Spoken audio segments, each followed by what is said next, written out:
Assalamualaikum warahmatullahi wabarakatuh.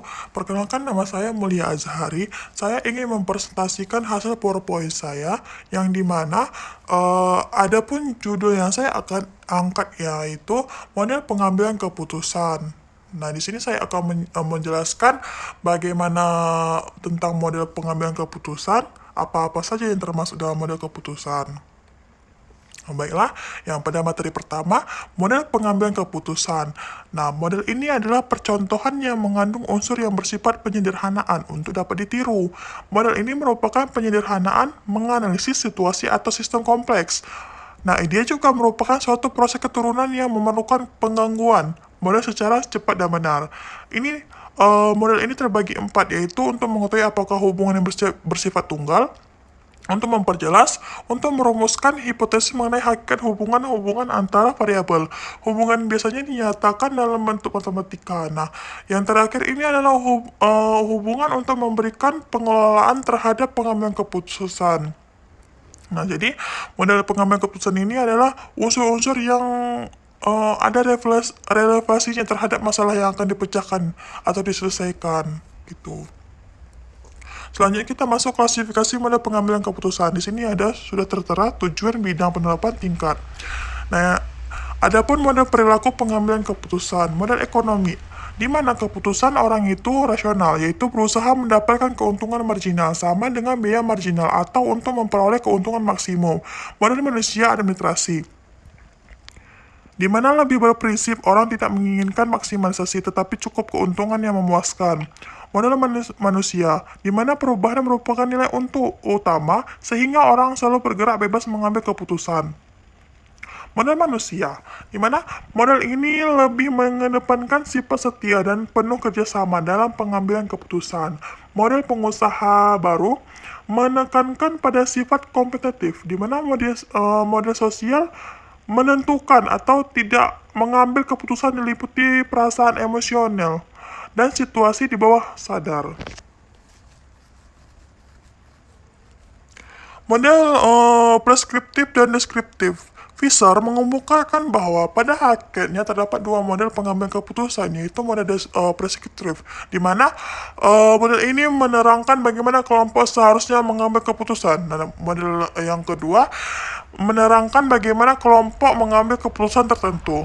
Model ini juga pada prosesnya yang ideal, sedangkan model deskriptif berdasarkan pada realita observasi. Jadi bedanya menjadi deskriptif dan observasi. Membedakan model dalam tipe 2 yaitu kuanti dan kuali, di mana dia juga menerangkan bahwa ada beberapa pengambilan keputusan, yaitu ada 6. Probabilitas, matriks, pohon keputusan, kurva independen, suhu komputer.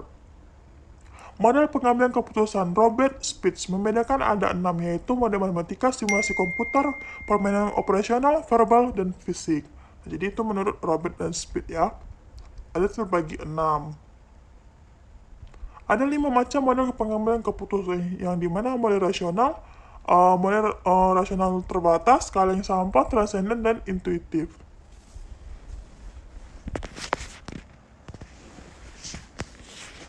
Model rasional. Jadi model ini terbagi 4, yaitu pengambilan keputusan bersikap rasional, pengetahuan yang tak terbatas, dan informasi yang luas dalam konteks pemecahan masalah, mampu menghitung probabilitas kesuksesan masing-masing alternatif, memiliki referensi yang konsisten dalam memilih alternatif yang baik. Model rasional. Dalam model ini terdapat 8 tahap mental, di mana masalah, kebutuhan adanya keputusan, tujuan pengambilan keputusan, data yang relevan, dan menganalisis situasi keputusan. Mengembangkan alternatif, memilih alternatif terbaik, melakukan implementasi keputusan, umpan balik atas hasil keputusan yang diambil, merevisi keputusan apabila diperlukan. Model rasional terbatas. Menurut Herbert, manusia memiliki sistem preferensi yang tidak selalu konsisten. Pengetahuan dan informasi dimilikinya umumnya juga terbatas, kecuali apabila dimensi waktu dibiarkan, sehingga sesungguhnya pengambil keputusan hanya mampu mengambil keputusan yang bersifat cukup, memuaskan. Keterbatasan rasional memiliki teori pengambilan keputusan dinamakan bounded rationality, dan menyebabkan pengambilan keputusan mengambil alternatif paling memuaskan yang pertama kali terlintas dalam pikirannya.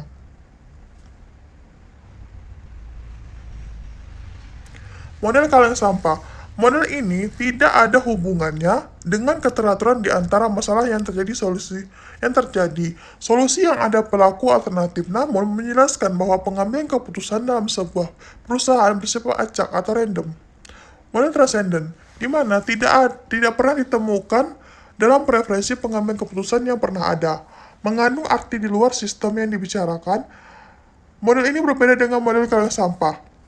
Dimana kalau model kaleng sampah itu dia mempercayai apa yang dikatakan penasehatnya.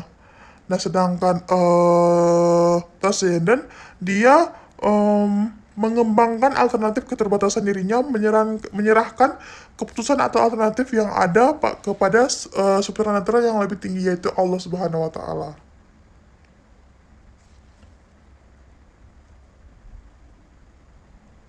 Nah, model intuitif. Model ini adalah model terakhir, di mana model ini dikembalikan dari model rasional. Apabila dalam model irasional berlaku hukum rasional terbatas, maka dalam model ini berlaku hukum tidak terbatas di luar rasional di luar rasionalitas. Model ini menekankan pada pengetahuan yang dimiliki manusia. Pengetahuan ini di luar kesadaran manusia terkumulasi sebagai pola-pola disimpan dalam relung hatinya. Terima kasih, semoga bermanfaat. Semoga kita mengerti apa saja itu model-model pengambilan keputusan. Saya tutup. Assalamualaikum warahmatullahi wabarakatuh.